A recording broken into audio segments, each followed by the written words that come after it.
E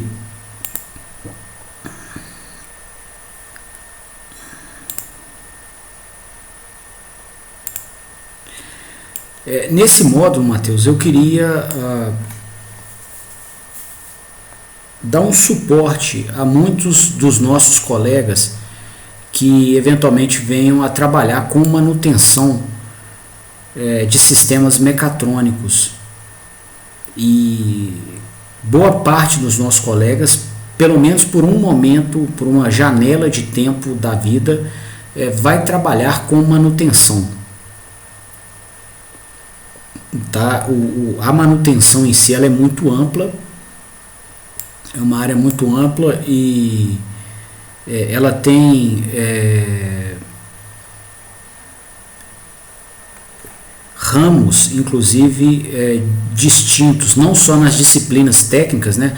A manutenção elétrica, mecânica, mecatrônica, civil, química, né? Então ela tem disciplinas distintas. A própria medicina, né? Enfermagem, farmácia vão tratar da manutenção do corpo humano, e dentro da área que nos compete mais, né? Mecatrônica, mecânica, elétrica, a gente pode desempenhar ações de manutenção preditivas, né, para predizer que um problema vai ocorrer e aí a gente conseguir inibir, evitar que o problema ocorra antes dele se consolidar.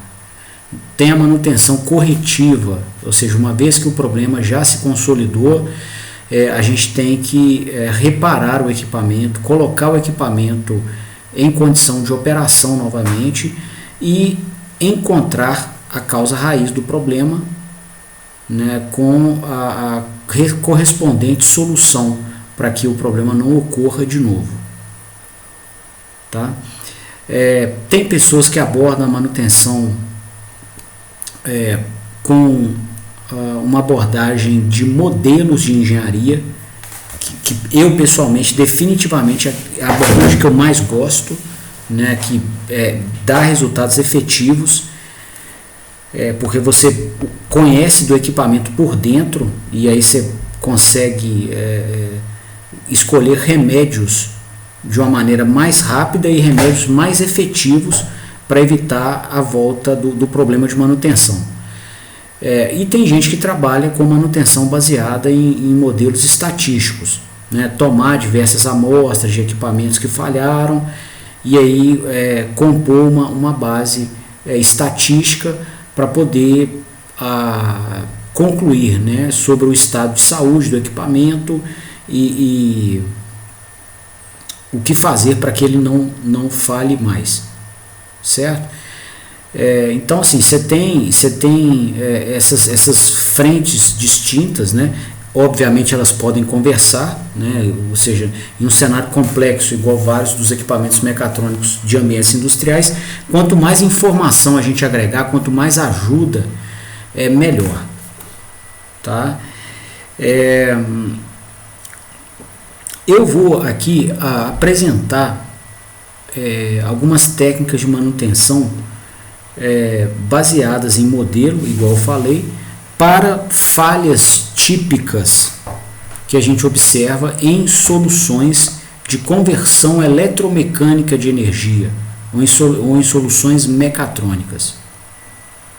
E eu gostaria de ensinar vocês sobre a topologia do sistema de proteção dos equipamentos, de onde inclusive a gente vai extrair as mensagens de falha. Gostaria de ensiná-los como interpretar essas mensagens, inclusive com vários exemplos, e como solucionar o problema para que ele não volte. Essa é uma etapa indispensável da solução, porque a reputação profissional de um engenheiro, uma engenheira de manutenção está vinculada à não repetição do problema. Tá? Então a gente quando a gente presta manutenção, a ideia não é assim, troca troca o motor, troca o inversor, troca uma placa de controle e pronto. Né? A gente tem que saber o que aconteceu, por que queimou e tomar providências para que aquilo não se repita. Né? E aí assim, aí você vai ter uma boa reputação profissional. As pessoas vão querer os seus trabalhos, né, a prestação do seu serviço, porque você cerca o problema como um todo. Tá? Bom, então inicialmente nessa linha eu queria apresentar a topologia típica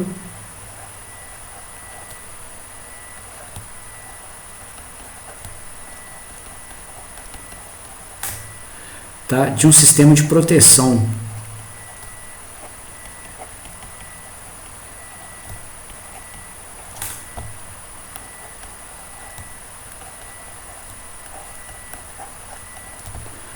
elétrica, tá? Para sistemas mecatrônicos.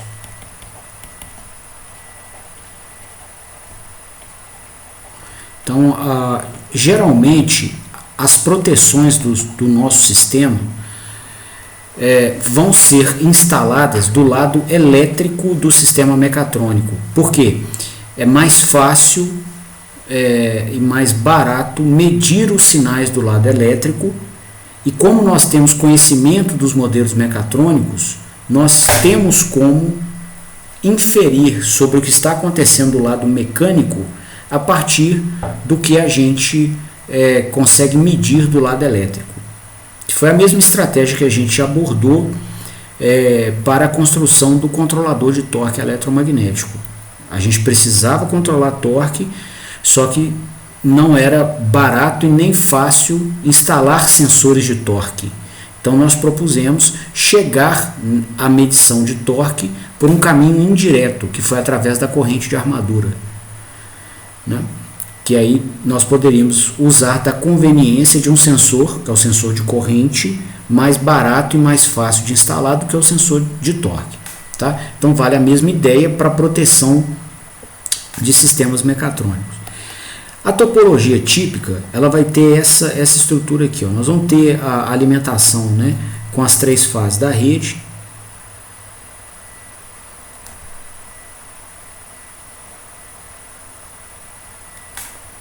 A gente tem o nosso sistema trifásico aqui.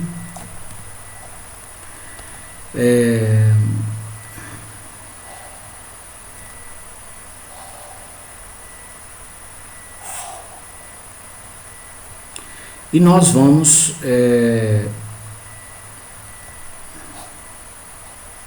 digamos aqui um sistema fechado em estrela. Se tivesse fechado em delta, as conclusões são as mesmas. Esse alimentador ele vai ser conectado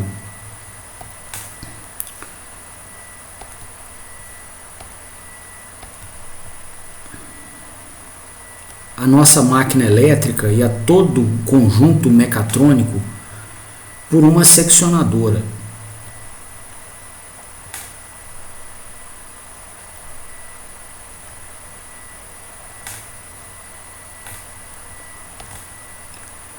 E essa seccionadora, essa chave, ela vai ter uma abertura comandada. Tá? Então aqui a gente vai ter a máquina elétrica.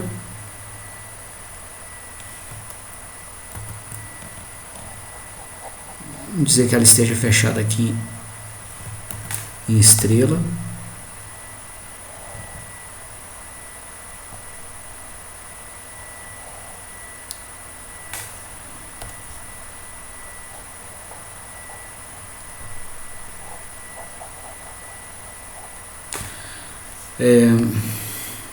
Importante destacar aqui também, né, que a gente vai ter a carga mecânica, e eu já quero dar esse destaque porque todo o nosso raciocínio vai ser desenvolvido assumindo a conexão dos mundos elétrico e mecânico.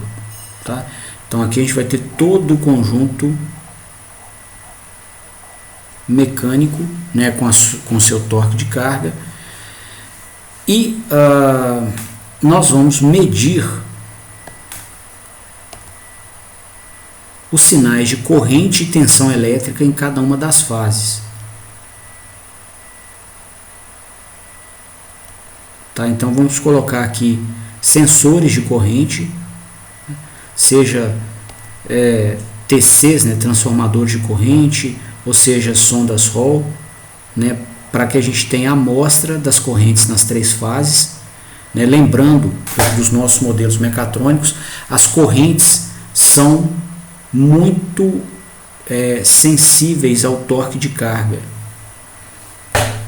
Tá? Então, problemas associados a torque de carga potencialmente vão ser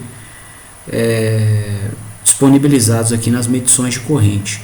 Então, vamos colocar aqui a fase A do estator, medição da corrente da fase B e medição da corrente na fase C.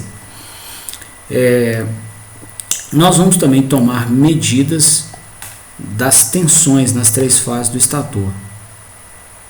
Então aqui tensão da fase A, tensão da fase B,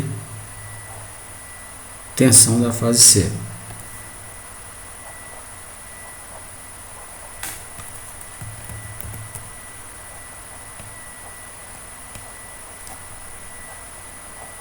VA, VB, VC. E essas informações, elas são disponibilizadas para um computador chamado relé de proteção. Então, nos sistemas mecatrônicos mais nobres, vai ser muito comum que a gente tenha um computadorzinho desse monitorando os sinais elétricos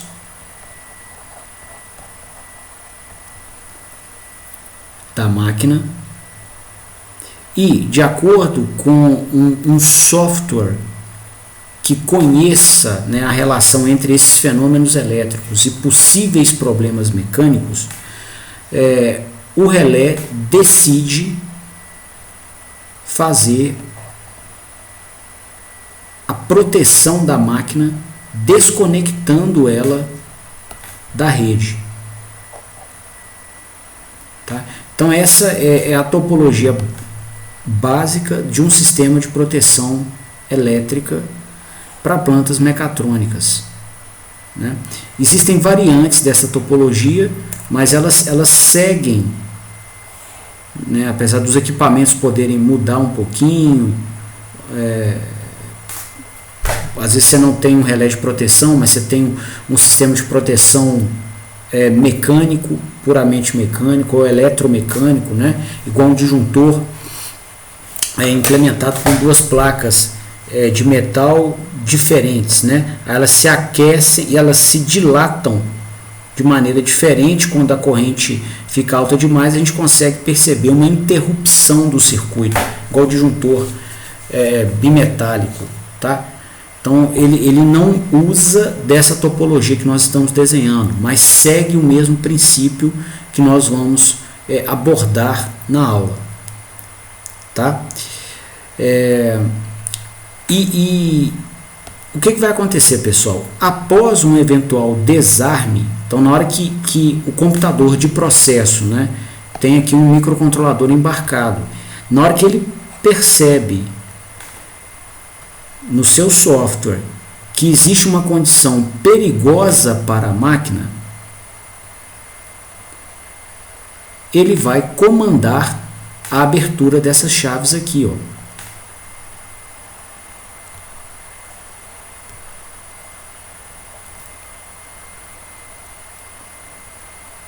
E aí a máquina é desconectada da rede e vai se interromper, né, a corrente que circula nela. Tá? Então, alguns problemas que levariam a máquina a queimar pela manutenção da circulação de corrente, eles vão deixar de existir. E após essa interrupção da corrente, o equipamento exibe uma mensagem dizendo o porquê ele interrompeu a operação da máquina. Tem uma coleção de mensagens, elas são até normatizadas, e eu queria ensinar para vocês aqui sobre a manutenção mediante as mensagens típicas de falhas. Tá? Então vamos vir aqui as mensagens de falhas.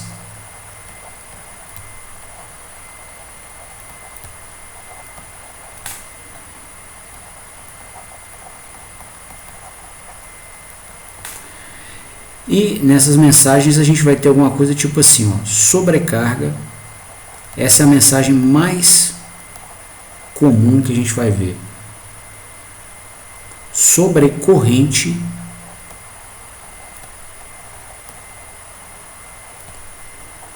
Que acontece com curto-circuito, já são correntes exageradas. Subtensão, ou seja, quando a tensão de alimentação está muito baixa.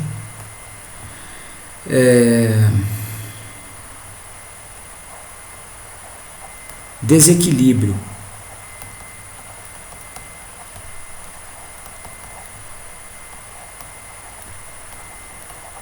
De fases. Tá? Então são as mensagens típicas que nós vamos ter nesse tipo de sistema. Né? E eu queria então ensinar vocês que mensagens são essas, por que elas acontecem, né, com alguns exemplos também. Tá? E hoje, né, começando hoje, eu queria abordar a sobrecarga. Vamos colocar aqui embaixo. O que leva a um desarme, a um problema de manutenção por sobrecarga?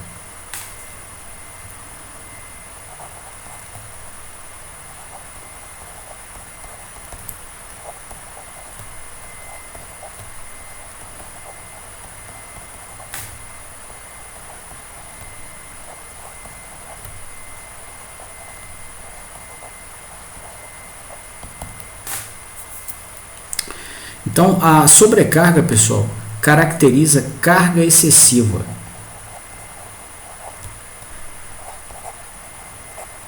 E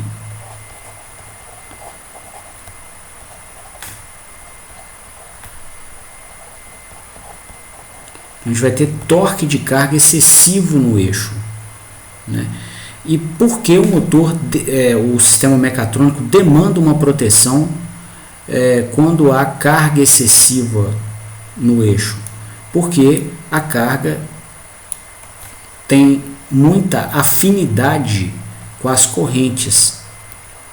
Da mesma forma que a velocidade mecânica tem muita afinidade com a tensão elétrica, o torque de carga do lado mecânico tem muita afinidade com a corrente do lado elétrico. E aí, quando circular uma corrente elétrica, quando tiver uma carga excessiva, a gente vai ter corrente elétrica excessiva.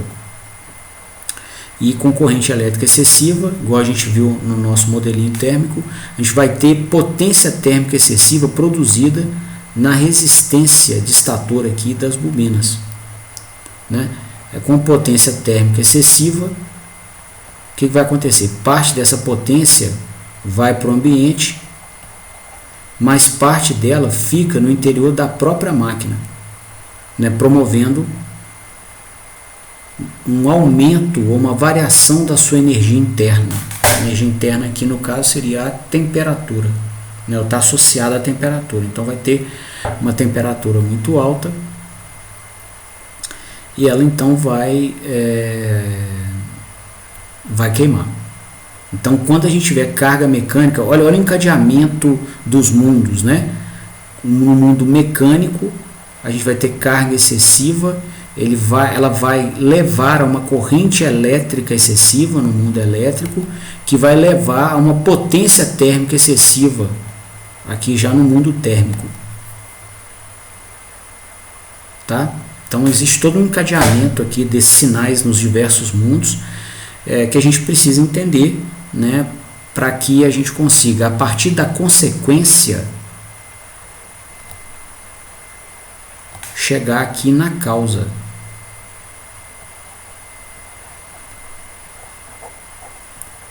Né, que é o torque de carga excessivo. Ok? Bom, e por que isso se manifesta? Se nós olharmos, né, das duas máquinas que nós estudamos,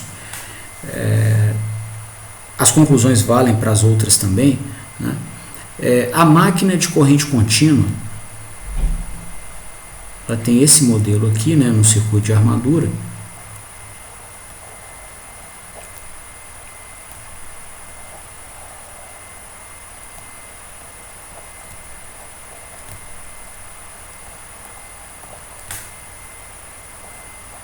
Aqui a gente tem a força contra a eletromotriz.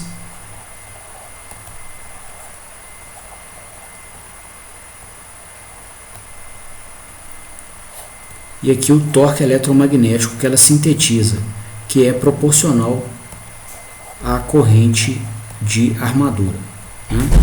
Bom, também ela vai operar com uma dada velocidade mecânica.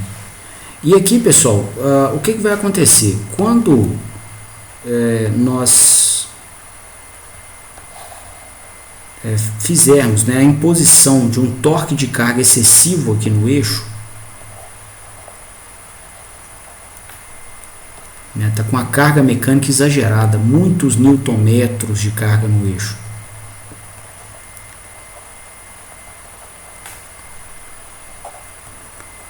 Nós observaremos o seguinte, ó. Aqui está a curva, né, de torque por velocidade dessa máquina, igual a gente deduziu.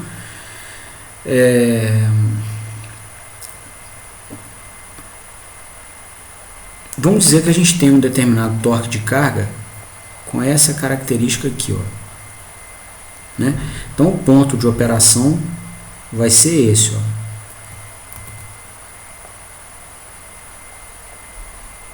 Nessa velocidade e nesse nível de torque aqui, ó.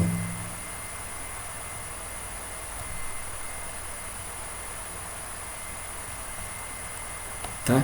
Digamos que a gente estivesse operando no nível nominal, então, com torque eletromagnético nominal, ou seja, estando no ponto nominal, quer dizer que a máquina está numa condição de dissipar a potência térmica que ela produz. Tá? O ponto nominal ele tem essa conotação. Dentre os infinitos pontos que a máquina pode operar, né, o nominal é o ponto onde a máquina tem máxima eficiência, máximo fator de potência, e ela consegue operar durante toda a sua vida útil sem se queimar, porque o sistema está dimensionado para tirar para o ambiente o calor produzido no ponto nominal. Aí vamos dizer que por algum motivo, digamos que isso aqui seja uma correia transportadora, a gente está transportando uma massa qualquer, né? E aí a pessoa resolveu colocar mais massa do que deveria. O torque de carga novo agora cresceu, tá? Então o torque saiu dessa curva para essa aqui, ó.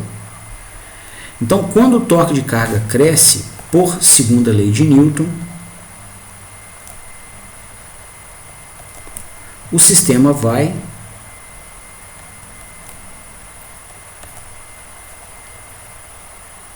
frenar,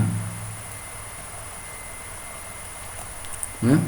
Então, se o torque eletromagnético for maior do que o torque, se o torque de carga for maior do que o torque eletromagnético, igual aconteceu aqui, ó, ocorre a mudança de torque, né? O torque altera muito rapidamente, a velocidade já não altera tão rápido, tá?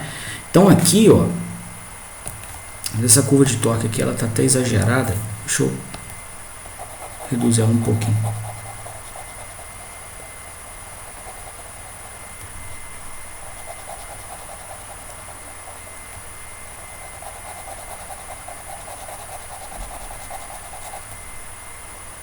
Então aqui, ó, com esse crescimento da carga, em um primeiro momento,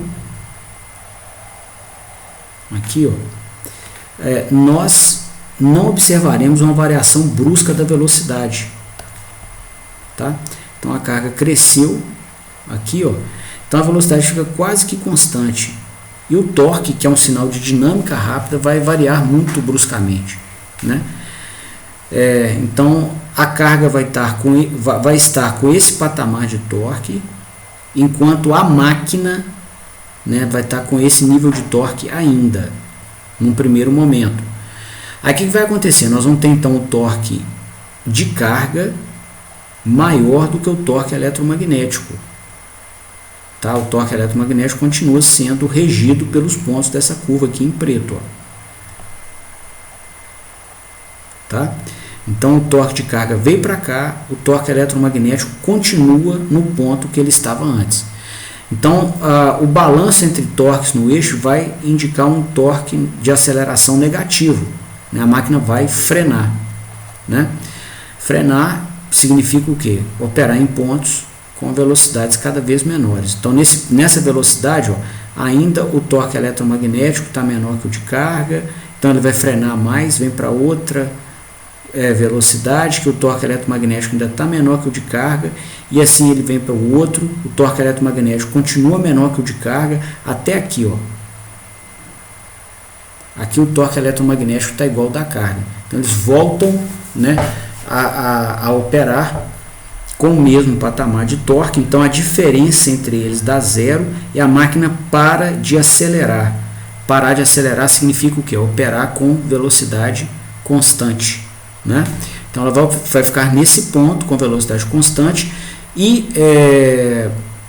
operação nesse novo patamar de torque eletromagnético aqui, ó. Vamos chamar aqui de torque 2, tá? Que seguramente é um torque maior do que o nominal, né? E do modelo da máquina, o que a gente viu aqui, ó, que o torque eletromagnético ele é proporcional à corrente de armadura.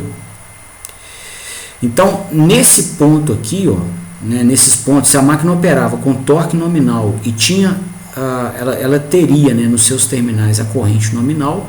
Se ela opera com torque maior do que o nominal, ela vai ter uma corrente maior do que a corrente nominal também, né? Essa corrente de armadura, ela circula aqui na máquina, né, na armadura da máquina, e ela produz potência térmica pela circulação na resistência de armadura. Então a gente vai ter potência térmica aqui, tá?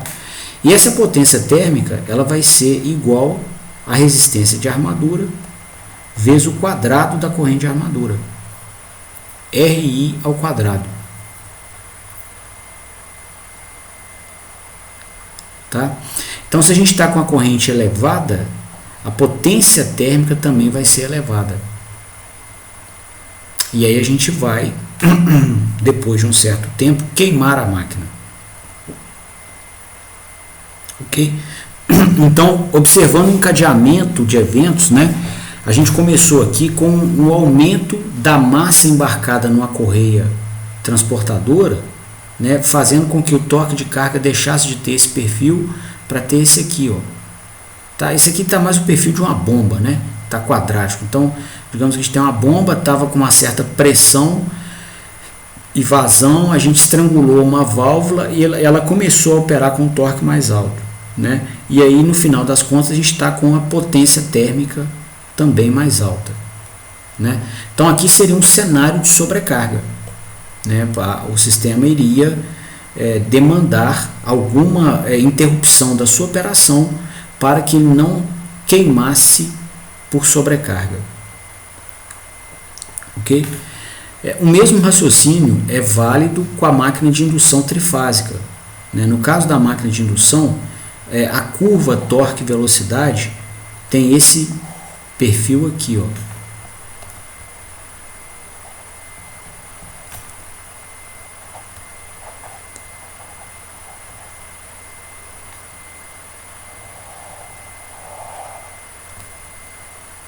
Tá? E aí, pessoal, a gente pode estar com o sistema, né, com essa máquina operando e tracionando a carga caracterizada por essa curva, né? E a gente teria então o ponto de operação dado aqui pelo encontro da curva de carga com a curva do torque eletromagnético, né? Esse seria a velocidade de operação, né? Se houvesse um aumento de carga, igual num bombeamento, né, a gente estrangulasse alguma válvula para perceber um torque de carga mais alto, nós observaríamos no primeiro momento que a velocidade não mudaria tanto, porque a velocidade é um sinal de dinâmica lenta, mas o torque de carga tem dinâmica rápida, então ele iria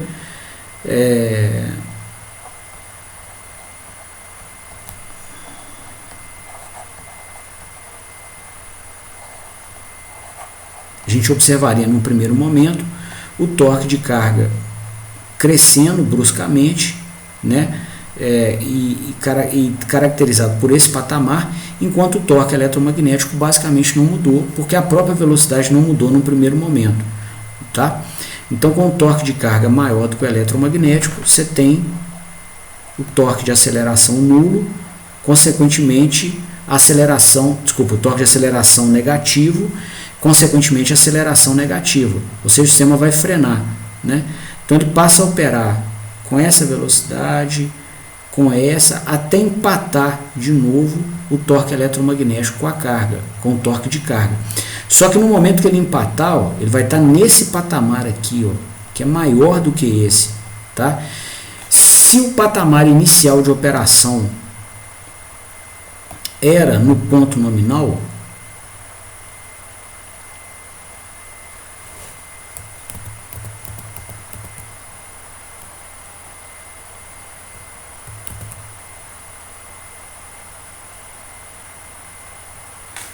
digamos que ele tivesse aqui no ponto nominal,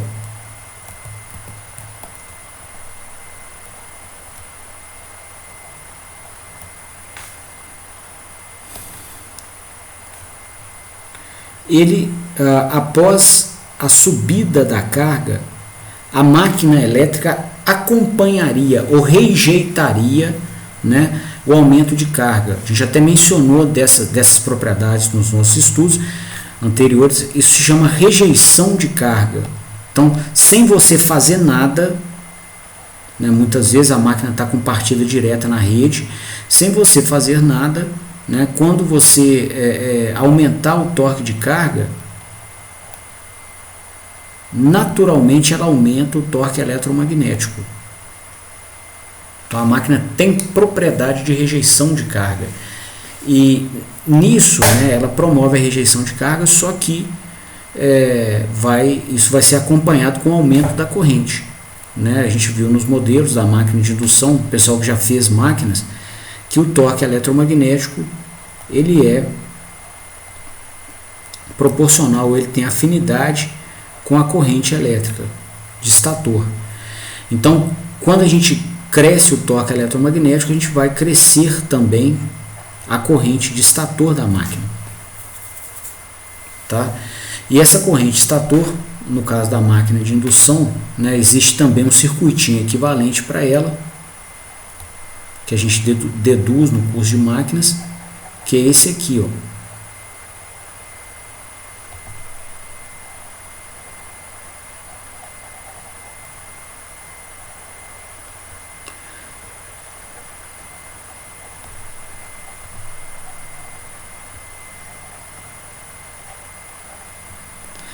E o que vai acontecer? Se a gente tiver corrente de estator excessiva, né, a gente vai ter essa corrente circulando na resistência do estator, não por ela ser excessiva, ela sempre vai circular, né? Mas se ela for excessiva, ela vai levar à produção de potência térmica excessiva.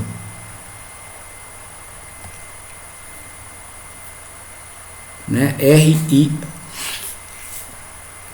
ao quadrado. No caso da máquina, ela tem 3 fases, né? 3 vezes a resistência vezes o módulo do quadrado da corrente. Ok? Então, de novo, né, um fenômeno aqui no mundo mecânico, que é a nossa sobrecarga, ela impacta no mundo elétrico, que vai produzir o problema no mundo térmico. Ok? Bom, no mundo térmico, como que se configura o problema? Como que se encaminham as coisas? A máquina vai queimar em que condição? Né? O que a gente tem de margem de tempo para protegê-la? Então, a resposta a essas perguntas é muito bem endereçada pelo nosso modelo térmico simplificado, né? Então, quando a gente quer responder sobre o comportamento de um equipamento em uma dada condição, o melhor caminho é perguntar ao modelo. Tá? Esse é o jeito profissional, científico, de buscar respostas sobre comportamentos esperados para um dado equipamento. Você quer saber o que vai acontecer com ele? Se você tiver um modelo na mão, pergunta ao modelo. Ali está a chave, né, para se produzir essa resposta. O modelo vai ensinar para a gente. Você tem que ir lá também construir a resposta para que ele te ensine. Ok? Então vamos olhar lá no modelo térmico o que vai acontecer.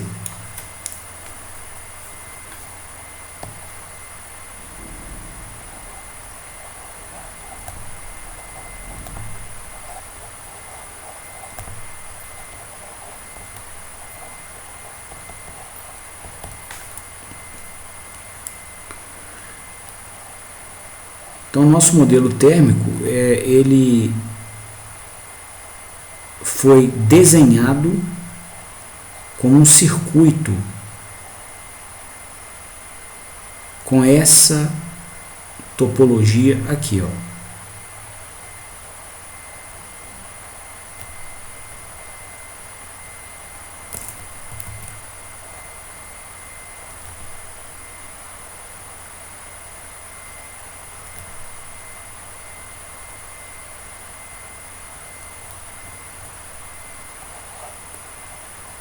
Então aqui existe a potência térmica que a máquina produz, né, que nós mencionamos aqui nos modelos, tanto para a máquina de corrente contínua quanto para a máquina de indução.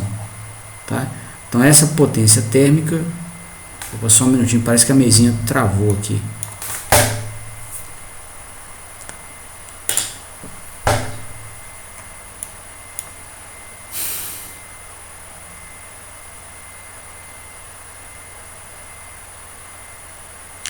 Travou. Vou abrir de novo, torcer para ele não ter perdido muito da aula.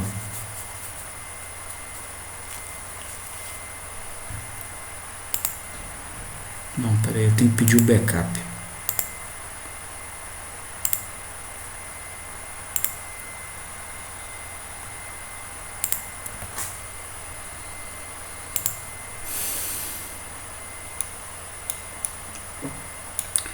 Então aqui no nosso circuito térmico, desenhar ele aqui de novo.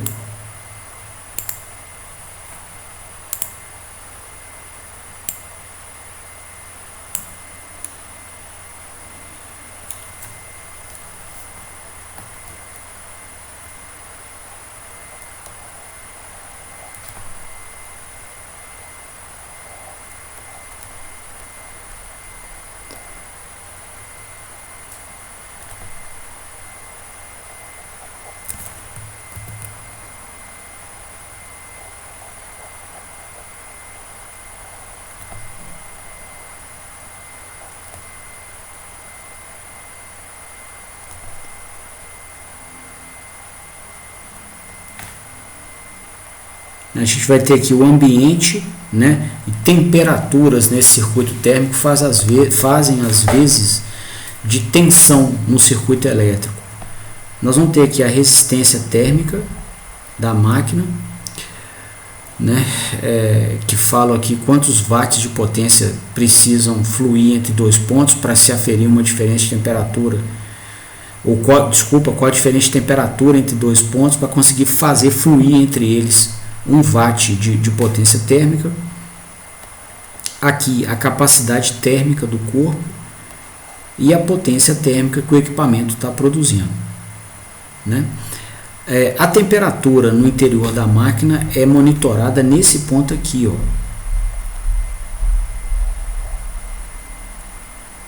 Então essa temperatura é a temperatura que não pode exceder ao valor máximo especificado na classe de isolamento da máquina, né? Conforme nós vimos, pessoal, nas análises aqui, tanto da máquina de corrente contínua aqui, quanto da máquina de indução trifásica, que foi essa aqui do lado direito, né? A potência térmica ela é proporcional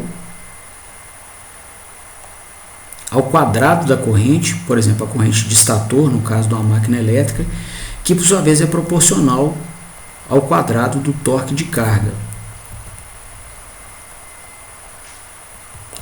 Então, com o torque de carga excessivo, nós vamos ter a potência térmica variando com o quadrado. Ela explode, né? Foi muito alta.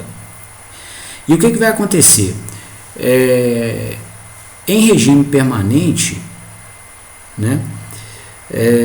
Nós vamos ter a maior parte dessa potência térmica aqui direcionada para o ambiente, e nós vamos observar então uma elevação de temperatura do ambiente para o interior da máquina, né? Então, se nós tivermos, né, a maior parte dessa potência térmica fluindo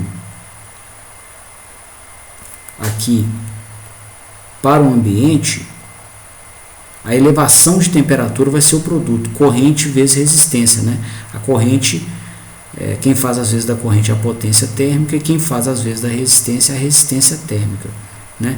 Então essa aqui vai ser a elevação de temperatura a partir do ambiente, né? E aí nós veremos então que a temperatura interna da máquina vai ser igual à temperatura ambiente, tá aqui, mais a elevação de temperatura do ambiente para o interior da máquina.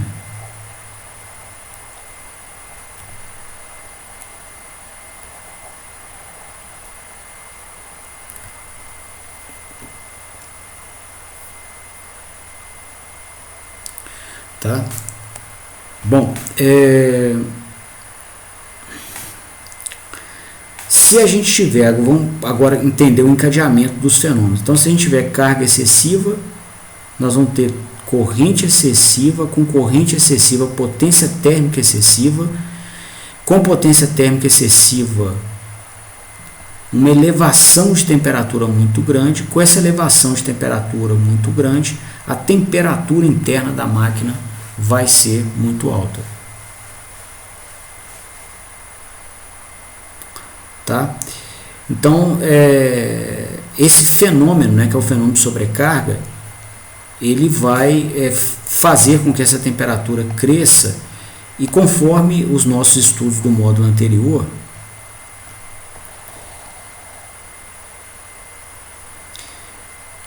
vamos desenhar aqui os sinais, né, de interesse.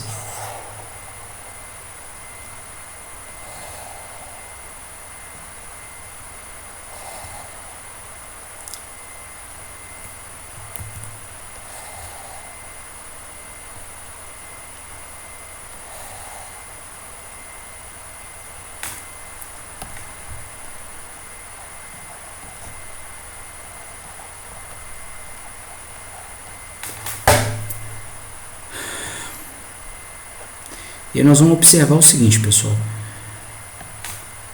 Se a gente tiver aqui, né, colocar aqui o sinal de corrente, vamos marcar aqui a corrente nominal.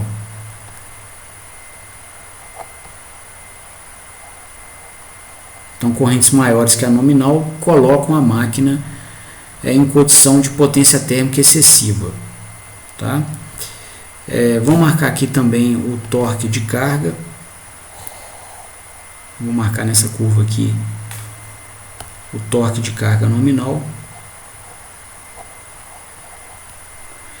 E aqui em cima a gente vai ter o sinal de temperatura. Vou marcar aqui a temperatura máxima que a máquina suporta pela sua classe de isolação. E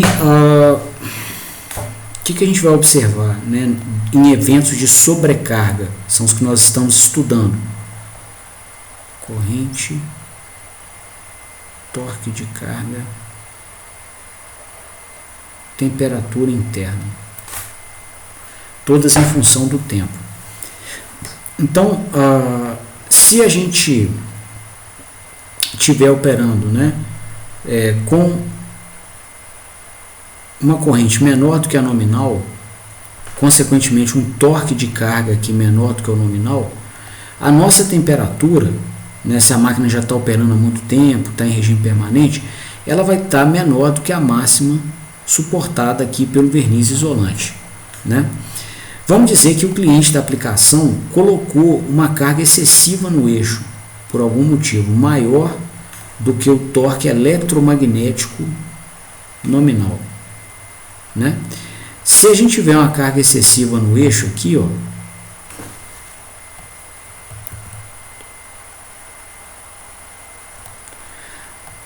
a nossa corrente de estator vai ficar maior do que a nominal também, né? E aí nós vamos ter potência térmica excessiva, né? O que a gente viu, né, nos nossos modelos térmicos que acontece com potência térmica excessiva, né? E também, né, em decorrência dessa variação da carga, nós vamos ter uma elevação da temperatura em formato exponencial, tá? Inclusive na dinâmica mais lenta que a da carga, ela vai subindo mais lentamente do que a subida da carga e da corrente, mas vai, né? E aí ela ultrapassa o valor de temperatura máximo suportado pelo verniz isolante da máquina aqui, ó.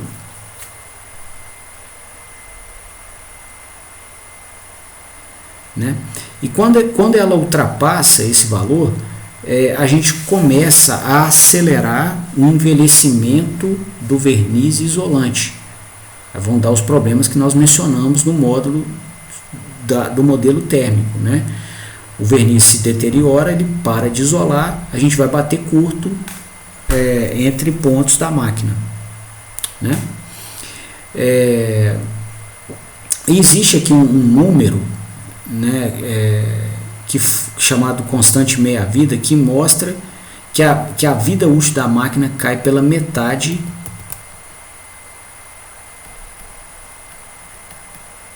a cada 10 graus Celsius de aumento de temperatura, tá? Então, se a gente não tirar rapidamente a condição de sobrecarga, essa temperatura continua crescendo e a vida útil da máquina vai despencando, tá? Então, nós até temos um tempo para poder agir. Observa que nesse intervalo de tempo aqui, ó,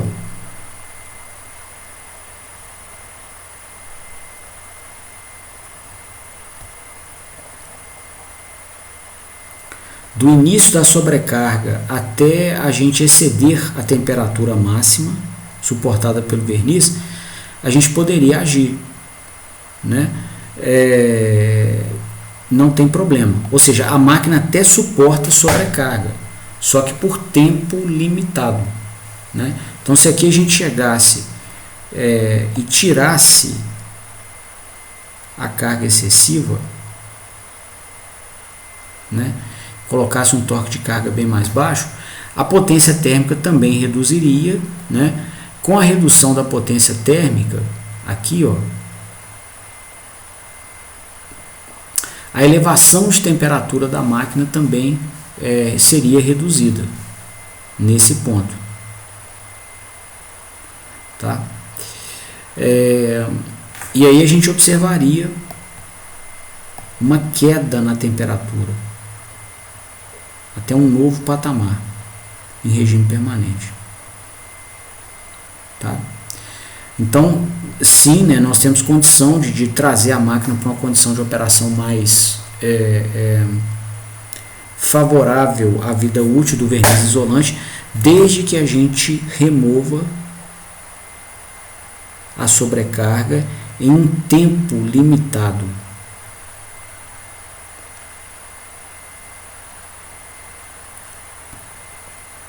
Ok?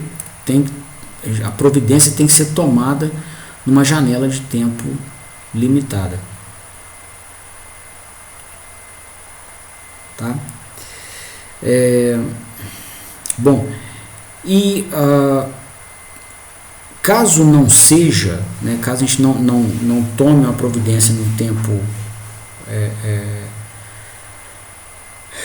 necessário para se evitar a operação na temperatura maior do que a máxima, o sistema de proteção vai desarmar por sobrecarga. Então aquela estrutura, aquela topologia que a gente apresentou,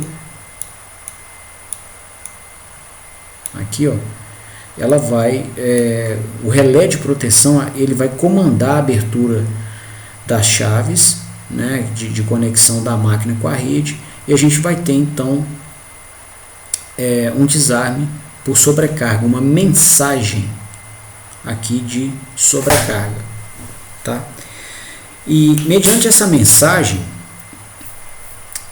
a gente tem que investigar, né, dentro do conjunto mecânico, o que poderia fazer o torque de carga crescer, né? E aí eu queria então mostrar para você alguns exemplos ilustrando esse mecanismo, né? Um deles aqui, Matheus, seria o içamento. Uma planta de içamento é muito comum de ser usada, né? A gente vai ter um dromo aqui que vai estar enrolado num cabo de aço e o eixo da máquina elétrica vai estar aqui, ó. Então a gente vai sintetizar um torque eletromagnético qualquer e nós vamos ter uma carga, né, que vai ser imposta ao eixo pela ação da força peso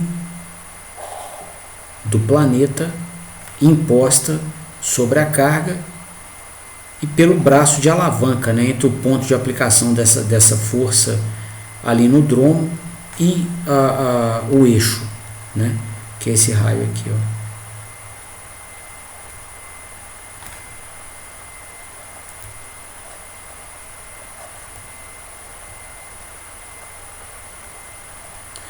Então, o que vai acontecer aqui, Matheus? Nós vamos ter, ó, a força-peso do sistema igual a massa vezes a gravidade, né? Essa força está aplicada perpendicular ao braço de alavanca, que vai do eixo de rotação até o ponto de aplicação da força. Então, nós vamos ter um torque de carga que vai ser dado pela força-peso vezes o raio, né? Então, vai ser massa vezes gravidade vezes o raio, tá? Então, se por algum motivo, né, o cliente tentar içar uma massa excessiva, digamos que a massa nominal seja essa aqui achurada, tá? E o cliente, além dessa massa, colocou mais essa aqui, ó. O que a gente observa, né? Tá com massa excessiva e o torque de carga nessa aplicação é diretamente proporcional à massa içada.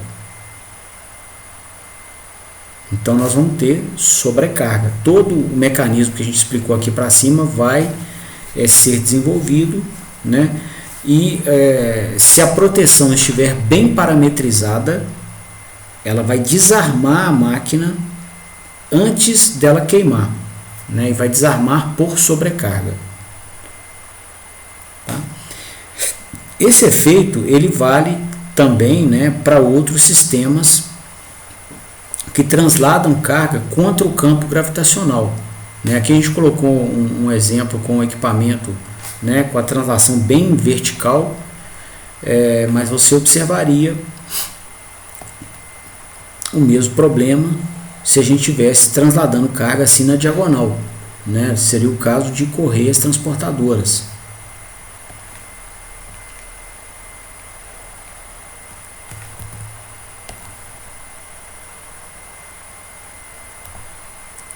Então a gente tem roletes aqui, ó, alguns ou um ou mais de um destes roletes são tracionados por máquina elétrica nesses eixos que eu estou desenhando. Tá? O sistema vai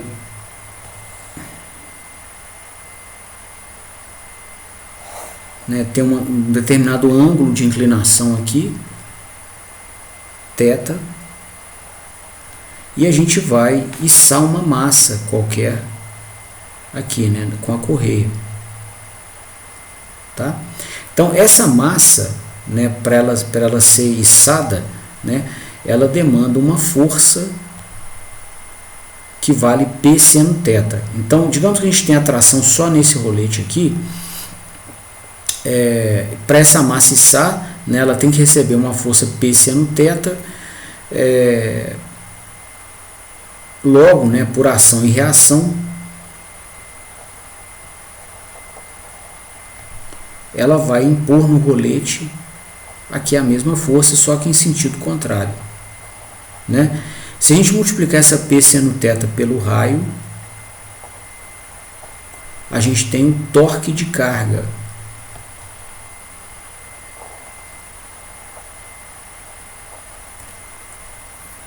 Né? E aí, de novo, a gente observa que o torque de carga vai ser a componente P seno θ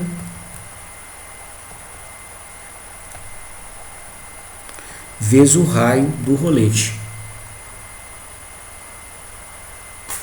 Tá?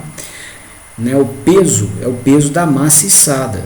Então vai ser a massa vezes a gravidade vezes o seno do ângulo vezes o raio do rolete. Tá? Então, se a gente tiver uma massa excessiva aqui, ó, para ser içada, nós teremos também um peso excessivo e um torque de carga excessivo. Tá? Então, correias transportadoras com içamento de massa excessiva vão apresentar desarmes por sobrecarga, igual a gente está explicando. Isso se a proteção estiver bem parametrizada. Tá? Se ela não estiver bem parametrizada, o modelo térmico nos ensina aqui, né, que a proteção bem parametrizada significa que ela desarma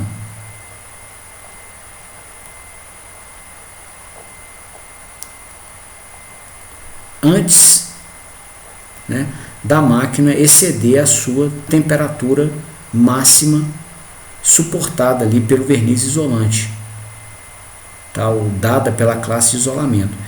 Então, se a proteção não estiver bem parametrizada, ela desarma muito depois. Então, a máquina fica aquecendo por muito tempo e ela pode queimar com isso. Tá? Então, esse seria um segundo cenário. Você está com a correia transportadora, está tendo desarme por sobrecarga toda hora, você pode desconfiar, né? Ou você tem massa excessiva, ou você tem rolamento quebrado, que também, né, vai provocar travamento do eixo e carga excessiva, ou você tem a própria correia com um pedacinho rasgado aqui para baixo. Aí toda hora que esse pedacinho rasgado bate no rolete, ele faz o torque de carga subir. É outro cenário, né, onde a gente tem sobrecarga consolidada, né? Um outro exemplo seriam os laminadores. Então, se a gente tivesse aqui dois cilindros de laminação,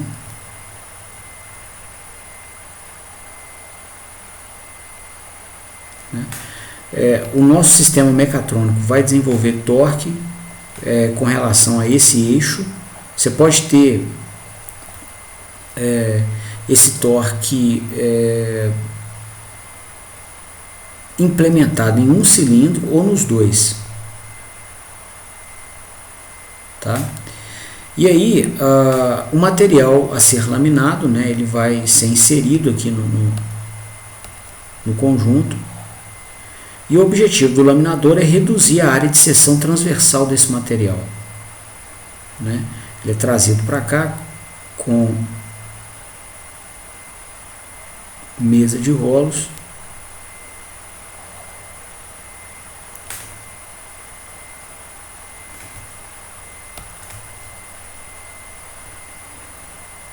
Né? E aí, na hora que a gente tenta reduzir a área de seção transversal do material, né, a gente vai impor uma força no material para cá. O material, por ação e reação, vai imprimir no rolete, no cilindro de laminação, uma força contrária. Tá? Essa força contrária com o braço de alavanca, aqui, R VEC F, né, vai caracterizar um torque de carga para cá. Bom, essa aplicação, né, demanda um torque muito alto, tá? E por vezes esse torque ainda fica mais alto porque a peça não chega com temperatura adequada, a peça que vai ser laminada, tá? Então essa temperatura da peça, ela tem que ser maior do que um nível mínimo, para que se reduza a força demandada para laminação. Se ela estiver muito fria, a força para laminar é exagerada. Tá? Então esse seria um dos motivos que levariam aqui a um torque de carga excessivo. E aí, consequentemente, né, se o sistema de proteção estiver bem parametrizado, a gente observaria um desarme por sobrecarga. Tá? Mais um exemplo. Então, se você está com um laminador, né, você é responsável pela manutenção dele, e você observa recorrentes desarmes por sobrecarga, né, um dos candidatos é a própria peça com uma temperatura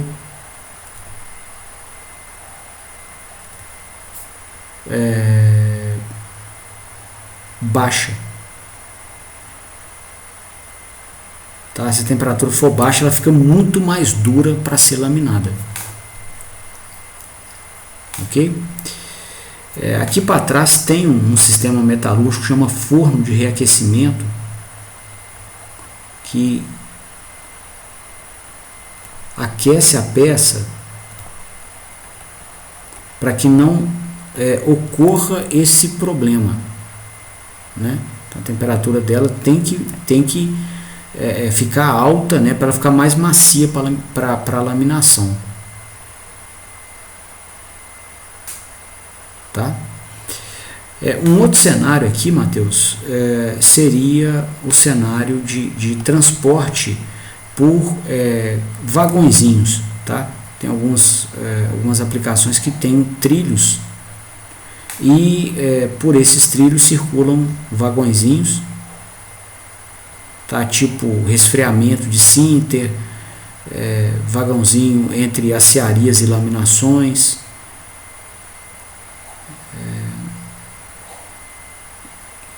E você tem, né, um trenzinho aqui com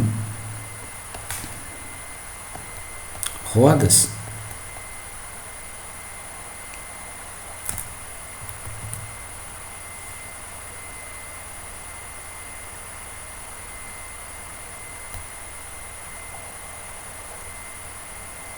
né? Aqui em um trilho, aqui tem outro.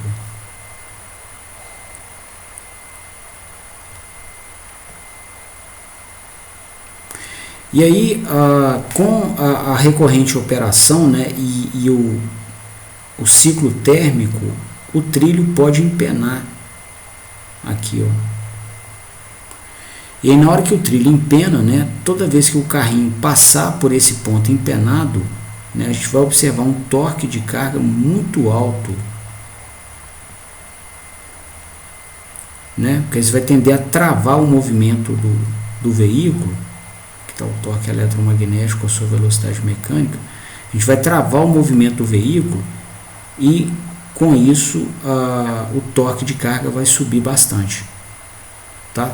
Os sistemas que circulam em trilhos, né, inclusive translações de ponte rolante, se existem recorrentes desarmes por sobrecarga, um dos candidatos é o próprio trilho. Fazer uma inspeção no trilho para ver se existe ponto de deformação.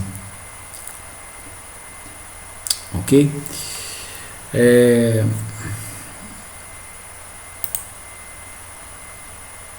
eu ver aqui.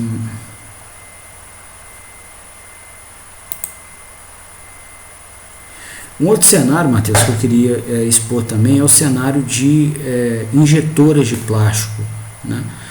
Injetoras, elas operam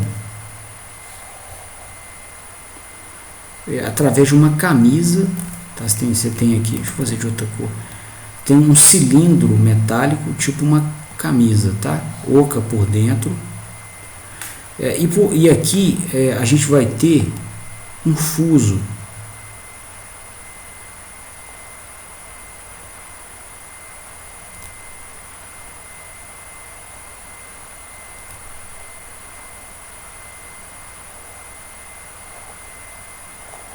com os veios aqui, ó.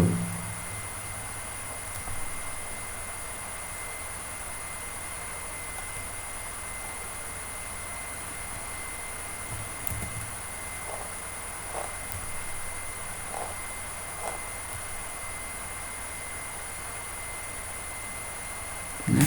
E a gente vai injetar o material plástico, né? Geralmente a resina toda triturada e quente, né, por um ponto de admissão, e ela vai, né, rodando aqui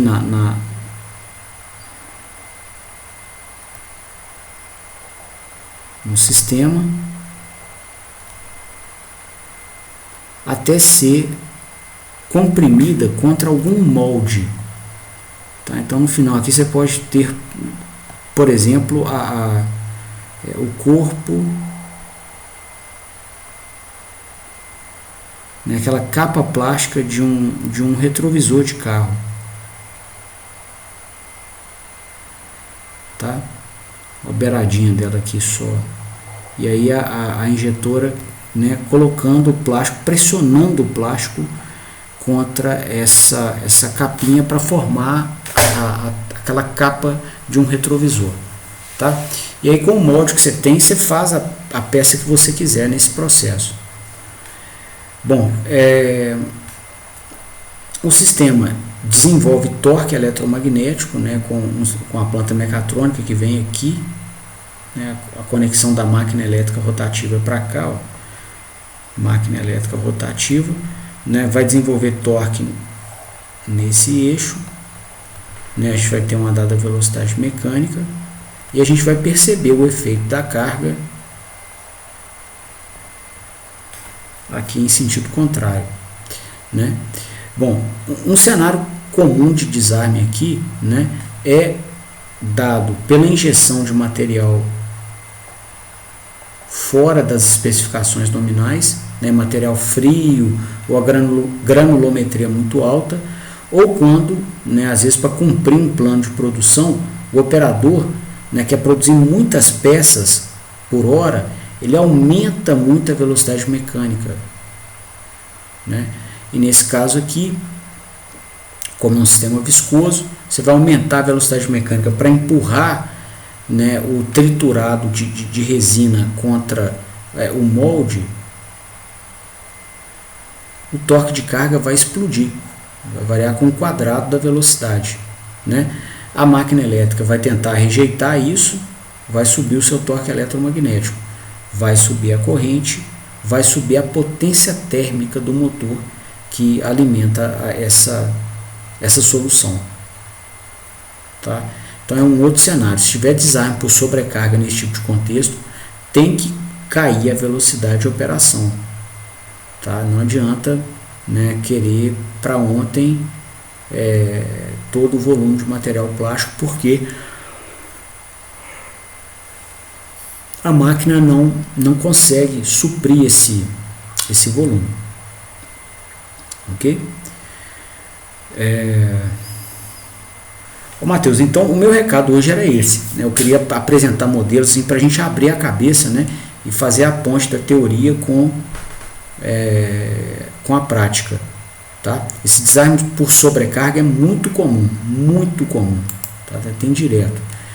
Então eu queria abrir a palavra para você, para saber se você entendeu, se você quer tirar alguma dúvida, eu estou disponível.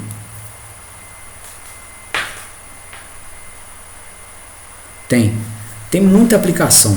Essa matéria, os módulos anteriores, né, culminando com esse aqui, ela é muito formatada pelo tempo que eu fui engenheiro de manutenção em indústria, tá? E aí eu resolvia problemas com esse tipo de material que a gente vê aqui. A minha ideia era sempre voltar nesse material acadêmico, buscar os modelos, resolver, e era muito satisfatório o resultado, tá? Então, assim, sem nenhum esforço para sobrevalorizar a disciplina, mas é fato, né? Ela nasce, antes de eu vir para a academia, eu era de indústria, tá? Então, assim, a aula é formatada com essa visão, entendeu? De quem já usou desse tipo de ferramenta, precisou dela para dar solução em ambiente de muita pressão. A massa. Tomara que dê certo, cara. Tomara que dê certo. Você entrando, esse material vai te ajudar muito, tá? E aí, precisar conversar comigo também, né, durante o estágio, eu fico disponível. Entendi. Vai ter que ver o que os caras vão pedir, né? Mas tem margem. Assim, boas considerações, boas entregas de manutenção, né? Elas são bem-vindas, mesmo que seja uma preditiva, uma corretiva, qualquer planta que você tiver, seja uma cearia, seja uma unidade de alimentos, um frigorífico, sempre tem espaço, tá, para esse tipo de material, tá? Beleza. Ô Matheus, então tá, cara, te agradeço então a presença. Massa, graças a Deus. Esse é o propósito. Eu fico satisfeito que você esteja aprendendo.